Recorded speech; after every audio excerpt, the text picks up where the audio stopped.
Bonjour à tous, ce contenu de SVT s'adresse à des élèves de seconde. Aujourd'hui, on reste sur la communication animale. Alors, on a déjà vu plusieurs exemples, plusieurs modalités avec des signaux qui pouvaient être sonores, visuels ou chimiques. On a vu ce qui se passait chez des mammifères, des oiseaux, des poissons, des insectes. Alors, on va rester sur cette catégorie-là des insectes. Et après la fourmi, on va voir comment communique le grillon provençal. Et c'est juste la bestiole qui vient de traverser l'écran à l'instant. Je vais à présent corriger la consigne 2 de l'activité qu'on avait commencé ensemble. Alors il est important de bien avoir en tête les vidéos de grillons que vous avez dû voir précédemment. Donc n'hésitez pas à les visionner encore plusieurs fois si nécessaire. Ici vous avez 3 images extraites de ces vidéos qui correspondent à autant de situations et donc autant de comportements et de modalités de communication. À chaque fois, on a 2 ou 3 grillons, mâles et femelles. Alors pour les distinguer, il faut regarder la taille et la couleur. Les mâles sont plus petits que les femelles, et généralement ils sont plus clairs aussi. Je rappelle que c'est uniquement le mâle qui émet des signaux sonores. Il fait ça en frottant ses ailes l'une contre l'autre, et comme il possède une structure particulière à ce niveau, ça lui permet d'émettre ce qu'on va appeler des stridulations. 3 types de stridulation, donc, l'appel, ça c'est le mâle qui tente d'attirer l'attention de la femelle, la séduction, alors on peut mettre des guillemets à ce terme, mais il s'agit ici pour le mâle de convaincre, si j'ose dire, la femelle de s'accoupler avec lui. Enfin, la défense du territoire, alors ça c'est quand on a 2 mâles en présence d'une femelle, et qu'il y a compétition entre eux, compétition pour le territoire, et pour avoir un accès exclusif à la femelle. Le but ici, ça va être de décrire, de caractériser ces 3 modalités de communication, et comme il s'agit de signaux essentiellement sonores, on va pouvoir utiliser un logiciel qui s'appelle Audacity pour analyser les stridulations des grillons. Je vous rappelle brièvement comment on peut se servir d'Audacity, qui est librement téléchargeable. Vous avez d'ailleurs un lien dans la description pour installer ça sur votre ordinateur. Alors, je lance Audacity, j'ai mis un raccourci dans ma barre de tâches. Donc, je clique dessus. Voilà comment ça se présente. Donc, une interface standard, avec en haut à gauche, je vais donc dans Fichier, je clique, puis Importer. Et comme ce sont des fichiers audio, je vais cliquer sur Audio. Alors cette fenêtre s'ouvre. Là, je me retrouve directement au bon endroit. Mais à la première utilisation, il va falloir aller chercher la bonne destination, c'est-à-dire celle où vous aurez rangé ces fichiers qui s'appellent tout simplement 1, 2 et 3. Ce sont des fichiers MP3. Alors, je vais les sélectionner tous pour pouvoir les ouvrir simultanément, comme cela. Alors voilà, j'obtiens les tracés qui correspondent aux signaux. Le numéro 1 en haut, le 2 au milieu et le 3 en bas. Il s'agit d'extraits sonores des vidéos que vous avez vues précédemment et donc qui correspondent aux 3 modalités de communication que j'ai présentées.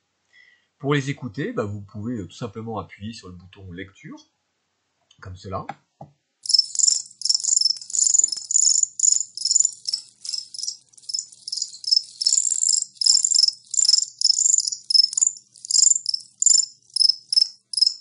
Alors là, on se croirait instantanément en Provence, un soir d'été. Vous voyez, ça dure pas longtemps, c'est le plus long de ces extraits fait 11 secondes.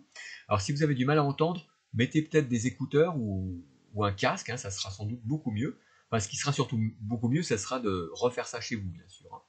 Pour écouter une piste en particulier, et pas les 3 superposés, eh bien vous pouvez cliquer sur Solo, ici, et le signal sera beaucoup plus clair. Je vous le repasse, c'est le numéro 1.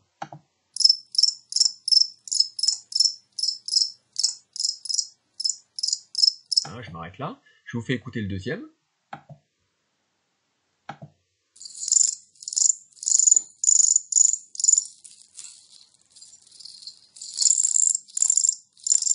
Voilà, on change pas mal de registres. Et puis le troisième.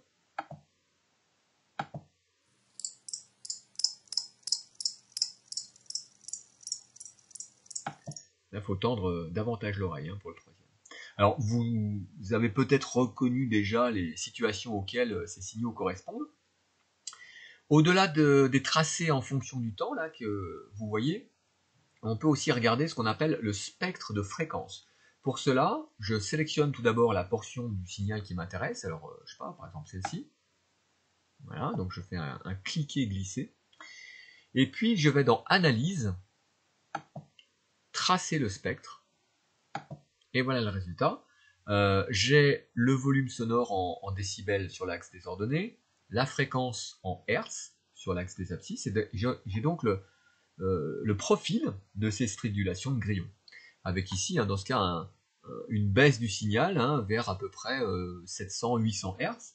Au passage, je vous rappelle que l'oreille humaine perçoit les fréquences qui sont comprises entre 20 et 20 000 Hz. Alors 20 Hz, c'est un son qui est très très grave, 20 000, c'est très aigu, et dans les deux cas, c'est vraiment des fréquences extrêmes qu'on perçoit quand même assez difficilement.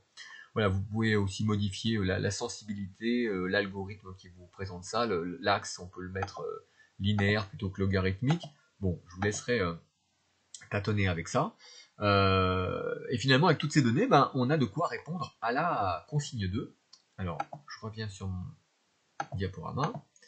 La consigne 2, elle vous demandait de comparer les différents signaux produits par les grillons et d'associer ceux-ci aux situations auxquelles ils correspondent. Le signal numéro 1 que vous venez d'entendre correspond à cette situation où le mâle appelle la femelle. Alors on peut par exemple déterminer le nombre moyen de stridulations par seconde. Pour cela, il suffit de compter le nombre total de pics ici, 1, 2, 3, 4, 5, etc. Moi j'en ai compté 26 en 10 secondes. 26 divisé par 10, ça me fait 2,6 stridulations par seconde. L'intensité sonore, on peut l'estimer en regardant la hauteur des pics, leur amplitude. Alors, je qualifie l'intensité ici de modérée. Bon. Voici le spectre de fréquence qui correspond à ce signal. Le signal numéro 2, c'est celui qu'il fallait associer à cette situation, c'est-à-dire la défense du territoire. Alors, vous voyez que le signal est plus riche, plus intense, les stridulations sont plus soutenues, bref, c'est la bagarre, quoi. Vous avez aussi le spectre qui montre une distribution des fréquences un peu différente, si vous comparez les deux, avec des pics qui sont à des endroits qui ne sont pas tout à fait aux mêmes endroits. Du coup, il reste peu de suspense pour le troisième signal, qui est celui produit lorsque le mâle tente de séduire la femelle. Donc là, c'est plus subtil, c'est plus doux, plus difficile à entendre. À l'oreille, on perçoit bien ça, mais tout l'intérêt de l'analyse avec Audacity, c'est de pouvoir décrire ça de manière plus objective et plus précise, avec des chiffres et des valeurs. Vous avez aussi le spectre de fréquence. Bon, je ne veux pas rentrer dans une comparaison détaillée, ce n'est pas l'objectif ici. Ce qu'il faut voir et ce qu'il faut comprendre essentiellement, c'est qu'il y a des différences dans ces spectres qu'on va pouvoir utiliser, exploiter, pour caractériser chacun des signaux et les distinguer les uns des autres.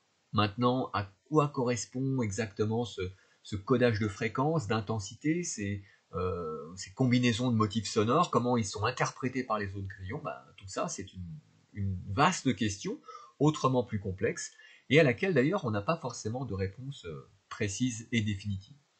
Pour vous, ce qu'il y aura à retenir, c'est ça.